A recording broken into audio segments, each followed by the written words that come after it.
In the 1800s, phrenology, or the practice of using the construction of the skull to determine aspects of a person's character and personality, enjoyed great popularity in the world of psychology.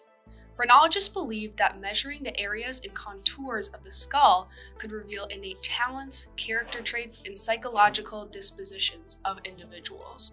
While there were some merits to the theory of phrenology, such as the idea that different regions of the brain are responsible for different processes, the idea that the shape of your skull determines your personality has been entirely debunked.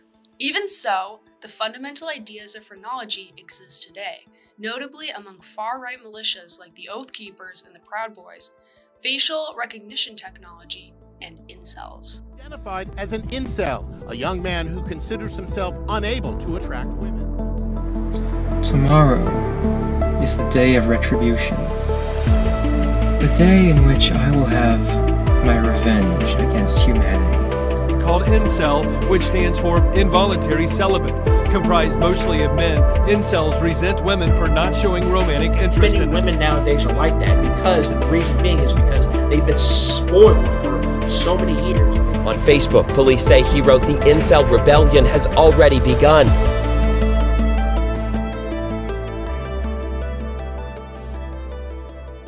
It's probably best to start by defining the term incel.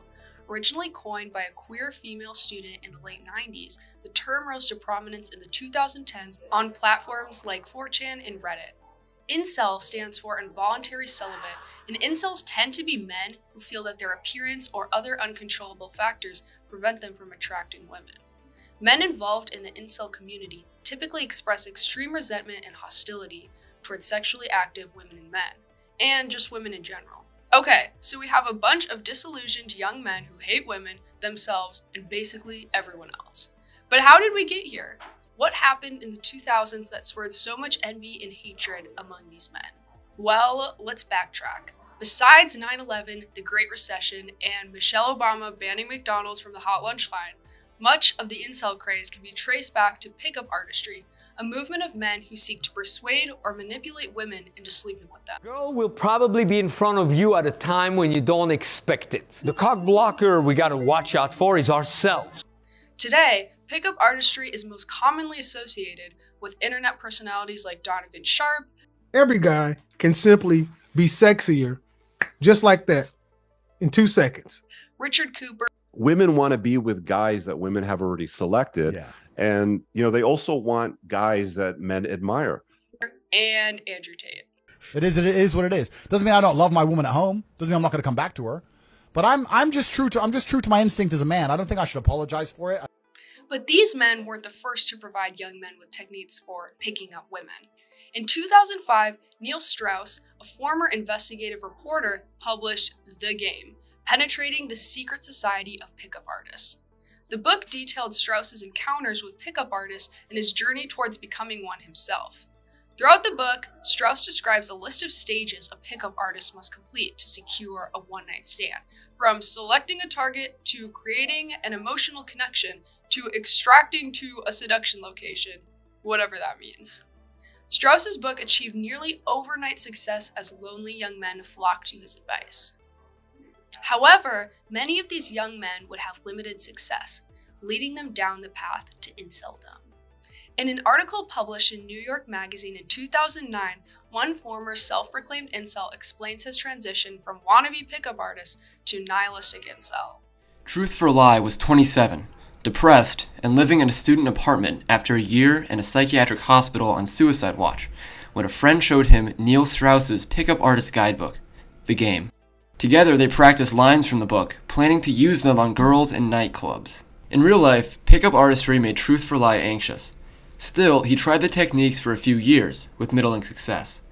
Eventually, he stumbled on a forum called Slut Hate, where anonymous men gathered to discredit the effectiveness of pickup art. In one post, a user describes coming to the realization that it didn't matter what he said, because of the way he looked. The user uploaded a selfie, and another Slut Hate poster agreed, mocking the flaws in his face. They congratulated him for taking the black pill, shorthand for waking up to the tragedy of being ugly. Ugly people, especially ugly men, they said, are destined to lead unhappy lives and die alone. Reading this, Truth for Lie felt exhilarated. Cognition determined emotions, the counselors told him. By changing his mindset, he could change his behavior. But what if his problems weren't inside him, but outside? Looks can't be changed with a mindset adjustment. Neither can the cruelly superficial world that values them above all else. The realization was awful and great all at once, as if someone were finally telling him the truth about himself after a lifetime of fake validation. Frustrated by their continued failure to attract women, even when following the guides of very prominent pickup artists, many young men conclude that their inability to get a girlfriend is due not to their personality or their lack of charisma, but rather their appearance. And no community validates the insecurities of these men better than incels. In ancient Greece, the mathematician Euclid, also known as the father of geometry, discovered an interesting way of dividing a segment, where the ratio of the whole segment to the longer fraction of the segment was equal to the ratio of the longer fraction of the segment to the smaller fraction. There are a lot of interesting things you can do with this ratio, known as phi. Two golden triangles can make a perfect pentagon or a perfect pentagram. And if you put enough golden triangles together, you'll end up with this golden spiral that seems to frequently appear in nature. Contrary to popular belief, phi was rarely observed in Greek art and architecture, and the idea that the golden ratio signifies beauty didn't really take hold until the 1800s when Adolf Sizing began publishing books on the theory. About a decade before the rise of online incel forums, cosmetic surgeon Stefan Marquardt claimed to have discovered perfect facial proportions, which were geometrically determined by phi. He created a mask used to represent these proportions, and he believed that beauty could be judged objectively using the mask. Marquardt's theory has been highly influential, especially in the world of plastic surgery. Social media platforms, especially TikTok and YouTube, perpetuate the idea that the golden ratio determines attractiveness, with many videos where people will Photoshop the faces of celebrities and other users to fit the proportions of Marquardt's mask. It's really not too surprising that incels began to adopt and internalize the ideas of Marquardt. For one, the golden ratio validates incels' belief that attractiveness is objective and unchanging across time and place. And two, incels love objective, scientifically based methods of rating attractiveness. Over the years, incels have developed ways of quantifying attractiveness beyond the golden ratio. In that forum post, there is a reference to the PSL rating system, which is a 10-point scale used to rate someone's physical attractiveness. PSL is an acronym of PU Way Hate, Slut Hate, and Lookism online forums, which have all contributed to the development of the PSL rating system. Different physical traits impact the PSL rating someone receives. A weak jaw, for example, makes a man a 2 out of 10, while a negative canthal tilt, or downward slanted eyes, repels universally. Both characteristics, along with many more, are considered unmasculine by the incel community. They signify weakness and low SMV, or sexual market value, the primary measure of an individual's worth according to incels. Notice how incels are quick to assign personality or character traits to different physical traits in a way that's uncomfortably reminiscent of phrenology. All of these ideas about attractiveness and individual worth are under the broader umbrella of lookism, the incel theory of objective beauty grounded in both eugenics and racism. Also, according to the theory, women are far more likely than men to date out of their league, and what incels call hypergamy, meaning men who are of average or low attractiveness find little luck in dating. The men who are genetically fortunate enough to participate in the dating world are considered chads, who are envied and despised by the incel community. Incels tend to have a very evolutionary perspective of their predicament, viewing the dating world like one of those David Attenborough nature documentaries. The idea of hypergamy is what fuels the majority of hate and misogyny prevalent on incel forums, and according to nihilistic black pill incel ideology, men who are of average or low attractiveness have 3 options: surgery, suicide, or going ER, a reference to Elliot Rodger, who killed 6 people on the UC Santa Barbara campus in an act of retribution against women who had rejected him. However, not all incels are so cynical, and many promote seemingly less harmful methods of ascension, the incel term for leaving inceldom. Take this, and give you a princess. Anyone who has spent time online in the past decade will recognize the impact that the glow-up trend has had on our culture. From 15-second TikTok videos where someone's childhood photo transitions to a clip of them now, to hour-long YouTube videos that provide a step-by-step guide to glowing up, we seem obsessed with finding answers to the age-old question of how to be hot. Looksmaxxing trends seen on TikTok today is essentially a reiteration of former glow-up trends. The only difference is that Looksmaxxing in particular caters to a predominantly male audience and has some not-so-subtle incel-verse undertones. For one, Looksmaxxing terminology is adopted almost exclusively from incel lingo, including the term Looksmaxxing itself, which originated on PSL forums. Broadly speaking, Looksmaxxing is any attempt to improve one's appearance, and these methods most commonly include things like going to the gym, getting a haircut, or improving one's style.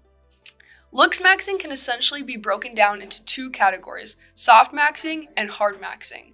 Softmaxing includes less invasive methods like mewing, a tongue posture technique aimed at expanding one's jaw, dieting, lifting or liftmaxing, and skincare or skinmaxing.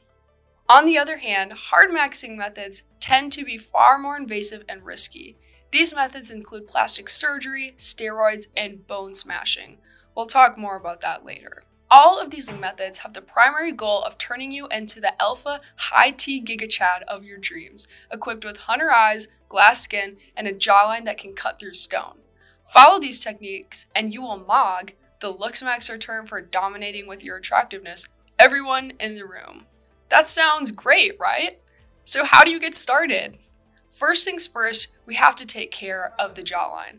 In the words of incels, Looksmaxxers, recessed, soft jawlines are simply unacceptable. But don't worry, there are a few very simple techniques that can turn your jawline from this to this. If you aren't already, you need to become a nose breather. According to Looksmaxxers, mouth breathing is what causes your chin to recede, leading to a narrow face, crooked teeth, and a soft, unmasculine jawline. Also, you need to start mewing. This entails maintaining good tongue posture by holding your tongue on the roof of your mouth, which instantly gives you the appearance of a sharper looking jaw. You could also try chewing a lot. Many Looksmaxxing influencers will recommend chewing hard gum for up to 8 hours per day to strengthen their jaw bones and muscles. And if you're really dedicated, you could try bone smashing, or the belief that by breaking one's bones, jaw bones in particular, they will grow back stronger and more prominent over time. Overall though, there isn't really conclusive evidence that these Looksmaxxing methods actually make a difference in your appearance. While there is some research that suggests mouth breathing can change the shape of your face, there is little evidence that mewing impacts the shape of your jaw permanently. Chewing hard gum for several hours a day can have negative side effects like TMJ, which causes pain and inflammation in your jaw joints. Not fun. And need I even explain the harm of bone smashing? Of course, it is unfair to dismiss the benefits of Looksmaxxing entirely. Water maxing, where Looksmaxxers drink a healthy amount of water, and teeth maxing, where Looksmaxxers promote some healthy dental hygiene methods like brushing and flossing, are two examples of some beneficial aspects of the trend. What seems silly, though, is the need to completely rebrand these basic healthy practices to appear more manly and macho, as if brushing your teeth needs to be some hyper-alpha activity for men to partake. We know that TikTok is one of the largest perpetuators of confining gender roles. Just look at the girl math and girl dinner trends, which promote the societal expectations that women are careless spenders and shouldn't eat a whole lot, respectively. And this is going off track, but why are we as a society so comfortable with referring to women as girls, but take offense when men are referred to as boys? However, the Looksmaxxing trend goes further by assigning physical characteristics as feminine or masculine. And yes, some of these characteristics are sort of rooted in biology, but most are not. Men are not innately more likely than women to have a positive canthal tilt or even a strong jaw, and yet we assign traits like predator or prey and strong or weak to these arbitrary facial features. Franz Joseph Gall is laughing in his grave. So young men, stop letting random people on TikTok define you. Don't let people tell you that men are supposed to look a certain way or that to be masculine, you have to be the opposite of everything feminine. Because in the real world, nobody cares. And the reason I can say all of this is because I was you. For most of my life, I have been pretty insecure about my appearance. When I was about 11, I remember multiple times where I would look in the mirror and I would just break down into tears. And eventually, I grew sick of being ugly. I went down this glow up rabbit hole, and most of what I came across was the typical get a haircut or develop a skincare routine. But soon enough, I stumbled across incel forums. I consumed the incel philosophy on bone structure. Finally, I thought, I had a concrete explanation for why I was so ugly. As a 6th grader, I could probably tell you all of the major bones in the face, and I could explain specifically what was wrong with mine. I had a repressed maxilla, I had a receding mandible, my zygomatic bones were sagging. I watched YouTube videos about changing your bone structure naturally. I researched plastic surgeons in the area, all while I was only 11 years old. And the saddest part is that I wasn't even ugly. If you scroll through Rate Me forums on Looksmaxxing.org, you'll find thousands of young men, most of whom are under 18, who share photos of themselves hoping to find some validation in their insecurities. I scrolled through dozens of these posts and I can tell you that none of those men are ugly. And I'm not here to say that how you look on the outside doesn't matter, because true beauty is found inside. Because people are cruel, and I would be lying if I said that being attractive doesn't give you any advantages in this world. But you need to believe me when I say that constantly obsessing over your appearance will not make you happy. Truth for lie, the self-identifying incel we talked about before received countless surgeries and still remains unsatisfied with his appearance, claiming the prospect of a better surgery result is keeping me alive. So dear young men, I understand that a lot of you are lonely. A lot of you have been bullied and feel rejected by society, but you need to realize that looksmaxxing and resurging incel lingo are infecting your mind. You owe it to yourselves to put all of this angry energy into something more fulfilling. You could try cooking or journaling or poetry or some other creative endeavor. The possibilities are really endless. If lifting or skincare is really your thing, that's fine too. But whatever you do, do it for yourself and out of genuine passion and love, because that's the only way it will bring you joy. Thank you for listening, and I hope I convinced at least one of you to delete TikTok. Read more about the Looksmaxxing trend on mvviewer.org and our latest in-depth piece.